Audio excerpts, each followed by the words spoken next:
निस्संदेह अतिथियों की, अभ्यागतों की सेवा, पूजा धर्म है, परंतु जहाँ भगवान आए हुए हो वहाँ इस बात का भी ध्यान रखना चाहिए कि भगवान के गौरव में कोई लाघव ना हो जाए। भगवान की उपस्थिति तो केवल भगवान को ही देखना चाहिए जहाँ भगवान की उपस्थिति है। भगवान को छोड़ करके कहीं इधर उधर नहीं जाना चाहिए। यह भी नहीं सोचना चाहिए अरे भगवान तो हमारे हैं, गोपाल जी तो अपने घर के हैं, उनकी पूजा बाद में कर लेंगे, पहले कहीं पर सैर कर आए। तो भाई जब यशोदा मैया छकड़े के नीचे बिछी हुई सैया के ऊपर भगवान श्री कृष्ण को सुला करके समागतों का स्वागत सत्कार करने में व्यस्त हो गई, तब श्री कृष्ण की नींद टूट गई। वे माँ का दूध पीने के लिए रोने लगे, किंतु यशोदा मैया अपने काम में इतनी तन्मय हो गई कि उन्हें भगवान श्री कृष्ण का ध्यान ही नहीं।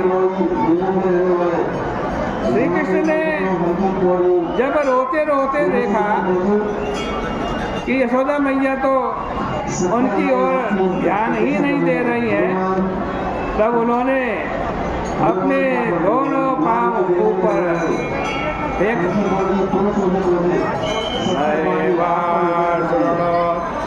रोदितं शोकस्य सा रुदन् स्तनार्थे चरणावोदक्षेपत्। अब यहाँ कुछ उल्टी बात होगी।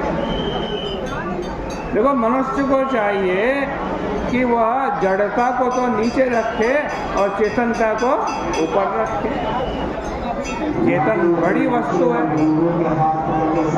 लेकिन हमारे कुछ व्यापारी लोग क्या करते हैं कि पैसों को बड़ा करके रखते हैं।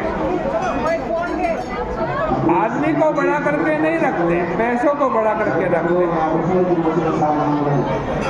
स्वयं तो खाते नहीं, सोते नहीं, और अपने यहाँ काम करने वाले मजदूरों को भी भूखे रखते हैं। हाय पैसा, यही उनका मंत्र रहता है। उनकी दृष्टि में पैसों का इतना आदर है कि वे उसके सामने चैतन्य वस्तु को कुछ भी नहीं समझते। यशोदा जी उस समय आए हुए ब्रजवासियों के स्वागत सत्कार में इतनी तन्मय हो रही थी कि उन्हें श्री कृष्ण के रोने की भी आवाज सुनाई नहीं थी। श्री कृष्ण रोते रोते अपने पांव उछालने पटकने लग गए। देखो, जैसे बावन त्रिविक्रम हो गए थे,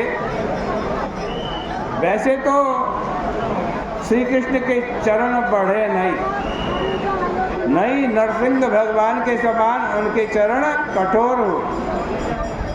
उन्होंने अपने कोमल चरणों से ही सकट रूप जड़ का स्पर्श किया, और उनका स्पर्श होते ही सकटा सुर नहीं रहा। वो जो जड़ सकट था उसमें परात्म चेतन अभिव्यक्त जागृत हो गई, और उसके ऊपर जो भ्रांति का भंडार पड़ा था वो सब का सब टूट गया। विध्वस्त नाना रसकोप्यभाजनम, छकड़ा उल्टा करके गिर पड़ा। मानो भगवान ने मैया से कहा कि मैं आया तुम्हारे घर में और तुम देखती हो दूसरों को, तो लो इसका मजा। हमारे आने पर दूसरों की ओर नजर नहीं जानी चाहिए। अब जब छकड़ा उल्टा हो गया तब सबकी दृष्टि उधर गई। आसपास खड़े ग्वाल वालों ने कहा कि इसी ने अपने पांव से छकड़े को उल्टा कर दिया,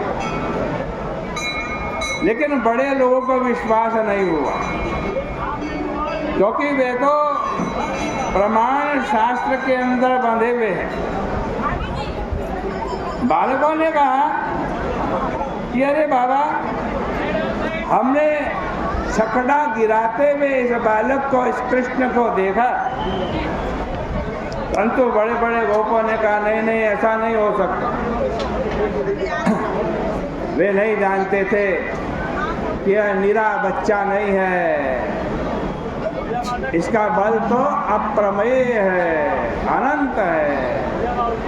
अप्रमेयं बलं तस्य बालकस्य न ते विदो। यशोदा मैया ने श्री कृष्ण को झट उठा करके अपनी गोद में ले लिया। फिर से छकड़े की स्थापना हो गई। ब्राह्मण लोग उसकी पूजा करने लगे। उन्होंने आशीर्वाद दिया। देखो, ब्राह्मणों का आशीर्वाद कभी व्यर्थ नहीं जाता।